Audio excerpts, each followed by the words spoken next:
السلام علیکم بچوں، آج ہم مرکب یا کلام کے بارے میں پڑھیں گے۔ مرکب کسے کہتے ہیں؟ مرکب یا کلام جب دو یا دو سے زیادہ کلمات ترتیب پائیں اور لفظوں کا مجموعہ بامعنی ہو یعنی مطلب والا ہو تو اسے کلام یا مرکب کہتے ہیں۔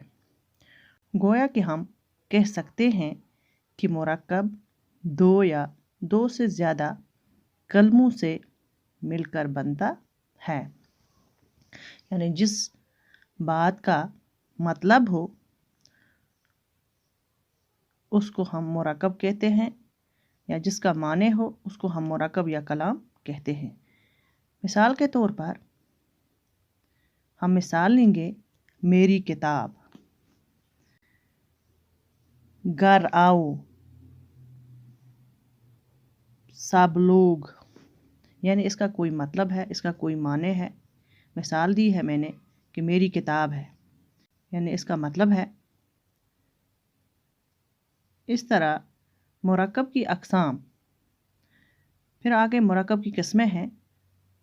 مرکب یا کلام کی دو قسمیں ہیں، ایک ہے مرکب ناقص یا کلام ناقص، دوسرا ہے کلام تام۔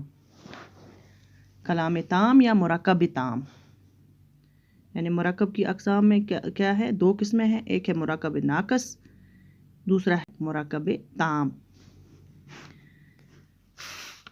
مرکب ناقص یہ وہ مرکب ہے جس سے سننے والے کو پورا مطلب حاصل نہ ہو، یعنی وہ مرکب جس میں جو بات ہو سننے والے کو پوری طرح سمجھ میں نہ آئے، اس کو مرکب ناقص کہتے ہیں۔ جیسے ہم مثال کے طور پر لکھتے ہیں، میرا قلم، ٹھنڈا پانی، اچھا دوست۔ اس مثال میں ہمیں یہ سمجھ نہیں آیا ہے، میرا قلم تو اس نے بول دیا، ہم نے بول دیا، لیکن میرا قلم اچھا ہے، خراب ہے، نیلا ہے، پیلا ہے، یہ ہمیں سمجھ میں نہیں آیا، پوری طرح ہمیں بات سمجھ میں نہیں آئی۔ ٹھنڈا پانی ہے، یہ ٹھنڈے پانی کا بھی ہمیں سمجھ میں نہیں آیا، کہاں ہے یہ ٹھنڈا پانی؟ یہاں ہے، وہاں ہے، کدھر ہے؟ اچھا دوست۔ مرکب ناقص ہوا وہ مرکب جس میں سننے والے کو پورا مطلب حاصل نہ ہو، اور مرکب تام ہوا وہ مرکب جس سے سننے والے کو پورا مطلب حاصل ہو جائے یا بات سمجھ میں آ جائے۔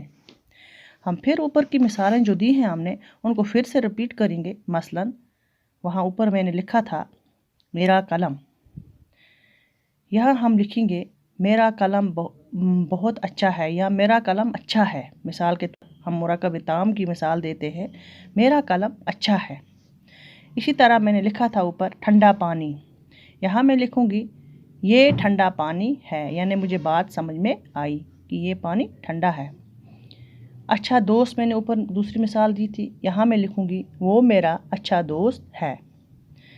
اسی طرح پھر مرکب ناقص کی اقسام بھی ہیں، بہت ساری قسمیں ہیں۔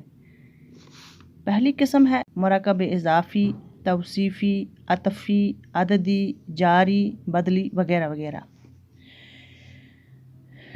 پھر ہم اضافت کو دیکھیں گے، اضافت کیسے کہتے ہیں؟ اضافت دو اسموں کے درمیان جو تعلق پایا جاتا ہے اسے اضافت کہتے ہیں۔ جو دو اسموں کے درمیان جو تعلق ہو اسے اضافت کہتے ہیں۔ پھر ہے مضاف، جس اسم کا تعلق ظاہر کیا جائے عیاں ہو اسے مضاف کہا جاتا ہے۔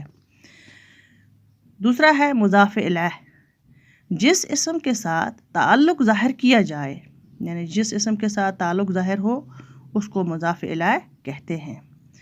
حروف اضافت میں کیا ہے؟ مثال کیا ہے؟ کون سے ہوئے حروف اضافت؟ کا ہے، کے، کی، نا، نے، نی، را، رے، ری، یہ حروف اضافت ہے۔